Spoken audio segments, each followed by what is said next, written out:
Just chewing up my clove. Oh,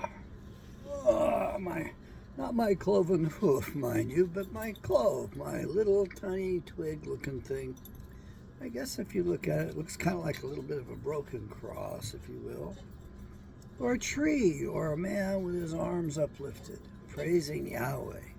That one I like. Good morning. It is the 30th, and tomorrow will be the last day of 2025. And a lot of people say, oh, I can't wait till 2026. I got news for you. It's going to be much more challenging than this year has been. Now, I'm still not getting enough love. Remember, you must buy one of my Bibles to be a member of the cult of Kent. I want to sell Bibles. My purpose is to turn this nation make it good again by turning to Yahweh, because we don't make ourselves good. Yahweh makes us good. Well, Donald Trump will never make us great. What a great fib. What a great lie. He's the New World Order president. He's not our president. That's why we have conspired against him. Oh, I didn't say my prayers about him, against him. But the prayer is that he be confronted. A come to Jesus moment. A bolt of light. I don't know if it was lightning or not.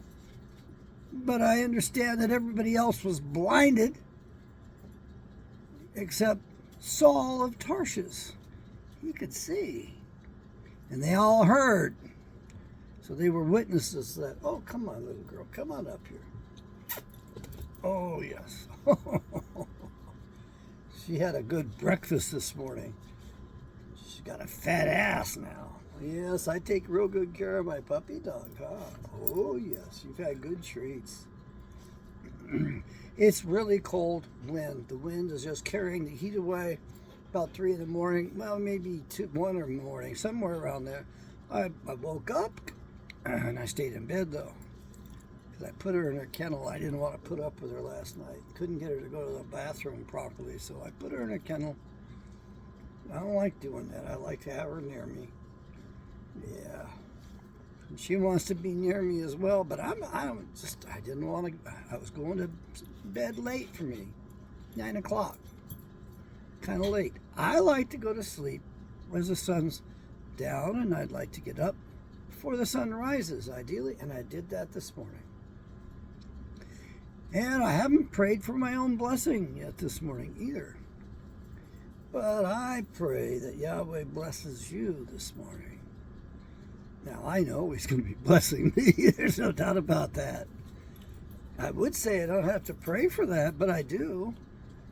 And I leave it open-ended because He knows what's best. I don't know. I got some ideas, and I keep trying to take better care of myself, but I don't do too well. Now, I've turned the blower down on the heater, so I put the vest on and the scarf, and I turned the blower down on the air filter. Yesterday, I think it told me I needed to change the filter, but I only put that filter in, I only put it in 2 months ago. So it doesn't make any sense, but I ordered up new filters anyway, because I kind of like the device. It's got Wi-Fi built into it, and I'm probably going to take it back because of that crap. But I haven't activated it, and I don't know if I want to trust it, though. I did store the phone up properly last night.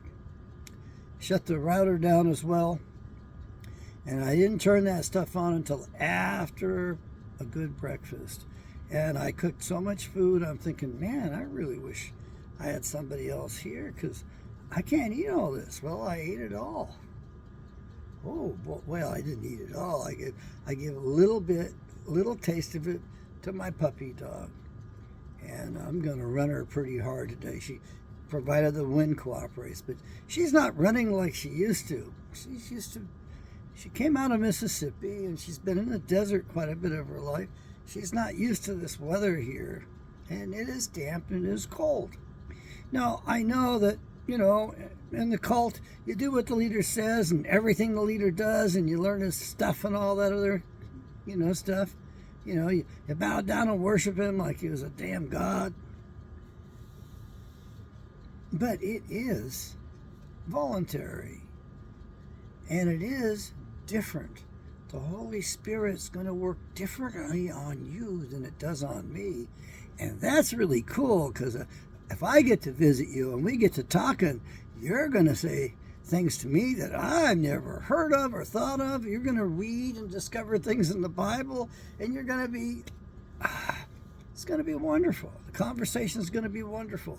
And we are going to make arrangements to do that. I'm going to follow Richie from Boston's example on that, and I'm going to do some fundraising, because fuel is, who knows how expensive it's going to go or how cheap it's going to go. But I can tell you this: I want you to buy the silver. I don't care what you have to pay for it. I want you to buy silver, and I want you to carry it around in your pocket. Now, I don't have any in my pocket right now because, as I told you, I love being a hypocrite. But I've got a particular coin that I bought a while back when I advertised on Craigslist, and I offered cash for the coins. Now, I offered them the spot value of silver, but the coin only had 90% silver. So I was somewhere in that ballpark. And the nice thing about it is that poor people with silver dimes would show up, and some of these people were in their cars, some of them had families with them, and they would produce the silver. I would give them the cash. And they needed that. And of course, that's what I suggest you do. Buy silver dimes. The other thing is that we call it junk silver, and it has melt value. But you need to understand something.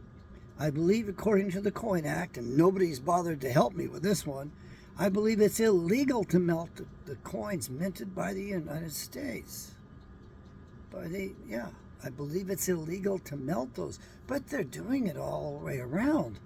You need to get those coins up, because that's going to be the money in the future, not this cryptocurrency. They're not going to succeed with that. Well, let me correct myself. If you're riding one of those waves, you need to know when to get out, because you don't want to get out as it's falling down in value. You want to get out while it's going up. Get fair value for it. Get your value out of it. But you want God's money, gold and silver. The other thing is that if it's minted in America, they shouldn't be able to take that from you or tax it away at all. So that's protected. Plus, if it's an old coin, it has collector's value, and by law, they can't confiscate that from you. So who knows what they might try to pull.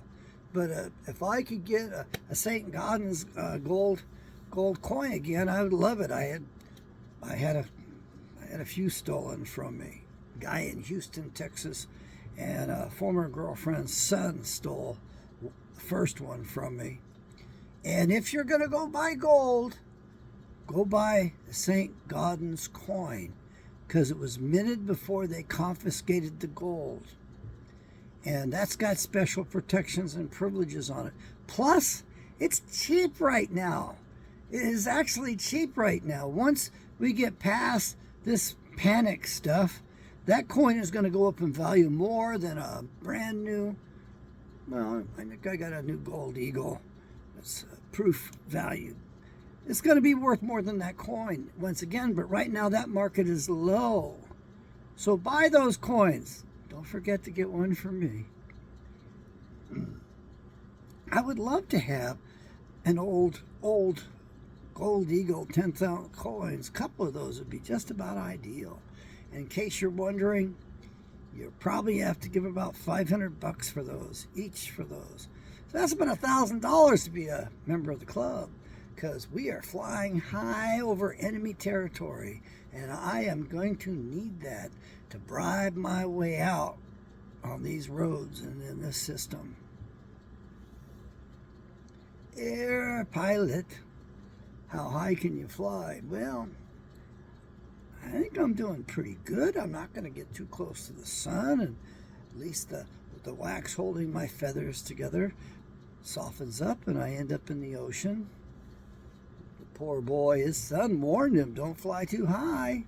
He flew too high, and the sun just melted the wax on the wings that they had made and were flying with, and he went into the sea. Folks, it doesn't matter what you believe or what I believe. What matters right now is what they believe. I need you to understand that.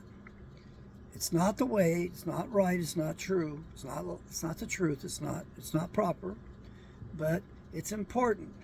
And in case you're wondering, the women keep on claiming, if women only ran the world. I got news for you. You run the world. You've been running it for quite a while. In secret from behind the scenes, and you're the ones that came out with the potions, the poisons, the antidotes, modern medicine.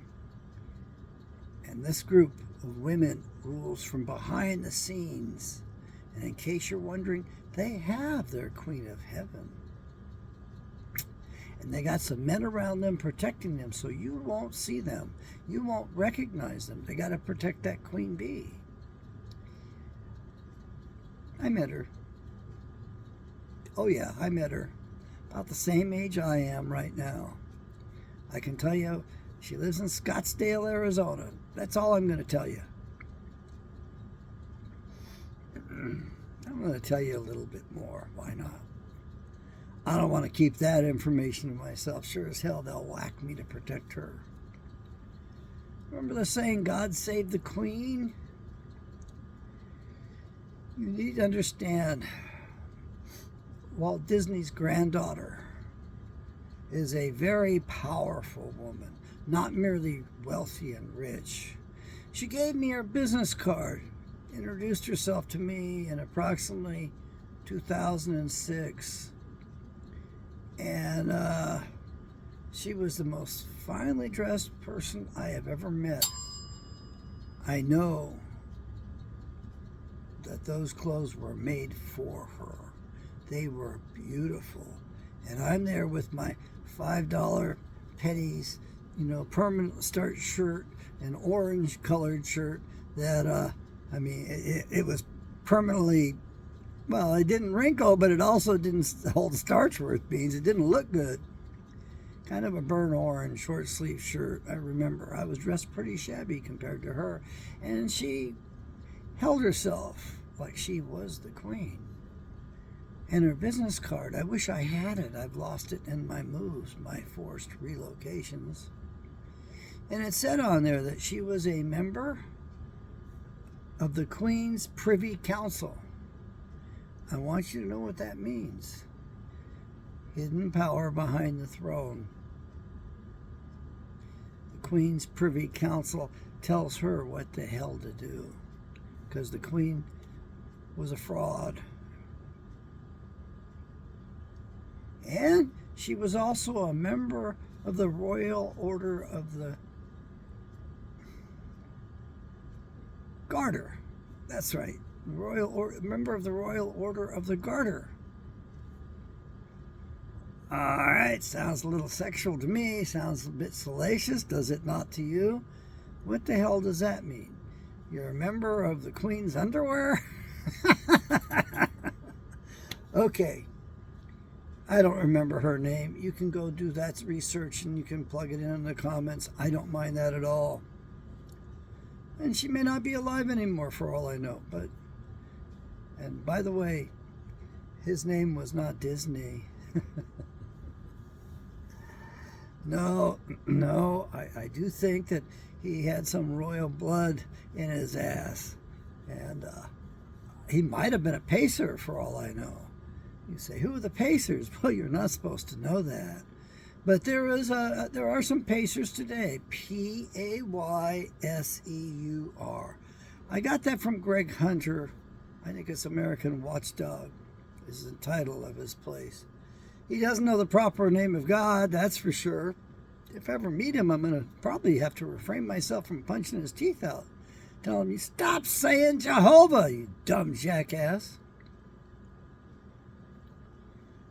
And he doesn't know the proper name of Jesus. he uses the name for the god Zeus. Yes, they rule us in the background. They've been here the whole time, and they do worship the god of war. Just look at America today, what's become America. And of course, I'm listening to this jackass Matt Walsh, Matt whatever it is, talking about white men did this, white men does that, and we're running all these other countries. And I'm thinking, you dumbass, they don't want us running their countries. We should withdraw from that. And it's not pasty white people either. It's not racist motherfucking sons of a bitches that are called whites. It's a racist term. We are called Caucasians, and unfortunately they made every white asshole a Caucasian, whereas we're Israelite assholes. You got that right? We're the real deal. In dispersion. Lost. Not lost to Yahweh. I'll be back. I got to take my supplement. And I don't want to delay that too much. The timer went off. You heard that. And I've had a real wonderful morning. And you need to come back for part 2 because I don't even know what I'm going to say. Yahweh bless.